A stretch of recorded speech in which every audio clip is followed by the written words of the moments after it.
One of those factions that looks awesome and has great potential is the Path of the Beast. This cult wants to shed all humanity and morality and unleash the beast within us all. Give in to their base needs and act as the animals we are when that slim veneer of civilization is washed away. The cult wants to become base animals and do nothing but feed and rut. Next, a short story, The Beast in Us All by Mike Francina, the creator of the Trench Crusade. The reign of ticks began not even 5 minutes after Mass was concluded. The sky had looked fouler than usual all day.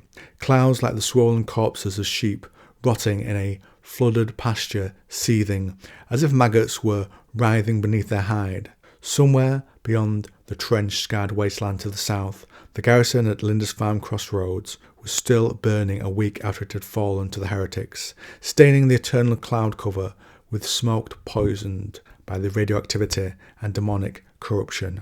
Every day since, at both morning and evening services, Dolores Company's chaplains and doctrinal officers had been taking turns encouraging the dispirited troops by sermonizing on the glories of martyrdom and flogging any doughboy who did not display proper enthusiasm at this prospect. As the troops knelt in the mud around the company's relic, a Mk2 Seraphim shell, purportedly blessed by Saint Rensselaer himself after the third reoccupation of the Holy City, they kept surreptitiously glancing at the sky, waiting for something horrid to come shitting down on them from above. As they were trudging back to the bivouacs, the horror began. At first the men thought the white nuggets bouncing off their helmets and rolling down the sides of tents were hailstones. Under the nuggets' unfolded wire-thin legs, something began scampering for any patch of exposed flesh. The fat ticks popped like blisters as the soldiers slapped at them and cursed. The soldiers ducked into their tents, stripping off their greatcoats and uniforms, and commenced to pick the bugs off each other. They heated the blades of their bayonets and scalded the ticks into releasing their mandibles where they'd burrowed into the soldiers' grimy flesh. But, of course, they missed some. Thousands and thousands of the pests had fallen on the trenches, even after the company exorcists had long thought to have got rid of them. When they had hosed down everything with holy water, ticks still found their way beneath long johns, into boots, under helmets, and where they feasted. The ticks ballooned. The soft hide of their distended abdomens split, the wounds forming demonic sigils. Soon the flesh they battened onto began to swell, as well as the venomous gospel delivered by the parasites. It spread the message of the beast. Despite the faith drummed into them from birth, the men were willing converts. The veterans who had recently seen action at the advance and defence of Araboth found absolution from the awful dreams that mangled their sleep. The new boys fled from the constant dread of facing down demonic legions that had left them shaking and pale ever since they got off the trains and beheld the endless trenchscape smoking from horizon to horizon. The gospel of the beast offered them escape into a animalistic oblivion, into a state of raw instinct, devoid of any other thought beyond the simple urges of sex and hunger. Infinite hunger. They tore off their clothing as their skins split open, the meat beneath free to express itself in any form. Bare muscle and rabid organs grew new mouths, new teeth, new tongues, teeth to crack bone, tongues to lick the marrow out. The new disciples of the beast fell upon any who resisted the gospel of blood and hunger. The trenches roared with gunfire and hunting howls as the converts rampaged, celebrating their freedom as, in the distance, obscured by smoke, the lava of their new god, like rivers of violent flesh, howled mindlessly into the night. Now a few bits of lore that don't fit into that short story. Adherents to the path of the beast exalt their zygotic lord in its most lowly form.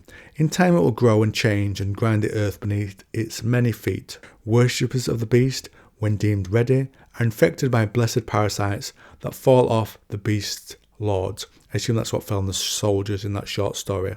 The parasites are full to the brim with the Lord's transformative blood, and these supplicants then begin their change into misshapen horrors and are granted the voice of the beast, which they howl into the sky in adoration. Spontaneous generation of bestial forms, even without the teachings of the revelations of the beast. This creature went on to terrorize the southern territories. One of these beasts is the larval beast, Lord, and who we have more law. Let's go.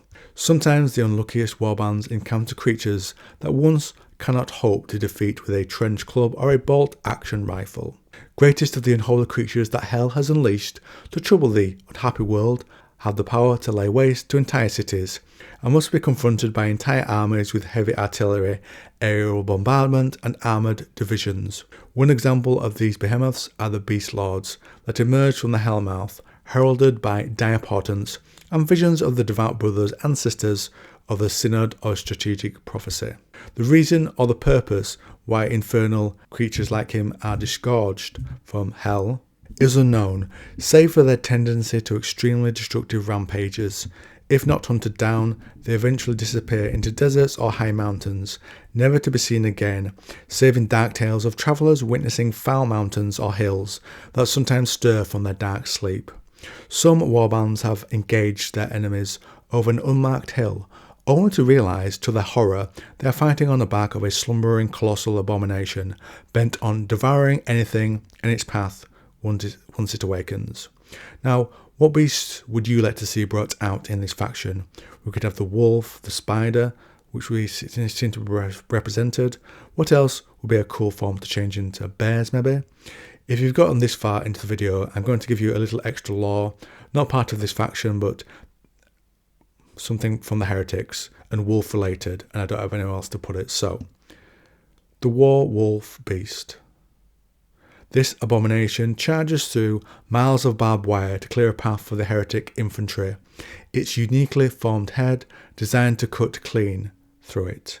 Werewolves wear the unique armour forged in the factories of hell, as seen by the Maker's mark stamped upon it, and a plague follows. Best friend, hounds of the Black Grail. Parasitic carcasses of canines infested with maggots and flies spawn from the body of Beelzebub himself.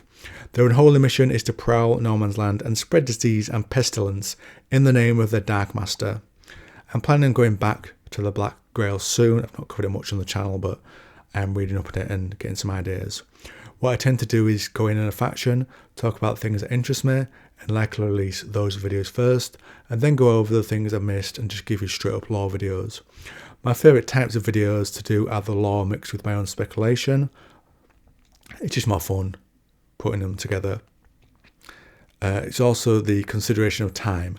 I can make a few bids just covering basic lore, let's say the Iron Sultanate, and then mix that in with some speculative ones because they take more time, putting things together, finding excerpts, quotes, etc. Anyway, thanks for listening to the end of my rambling outro. Drop me a comment down below what you think about this beast lore. And if you like this video on the Trench Crusade, then why not try this one?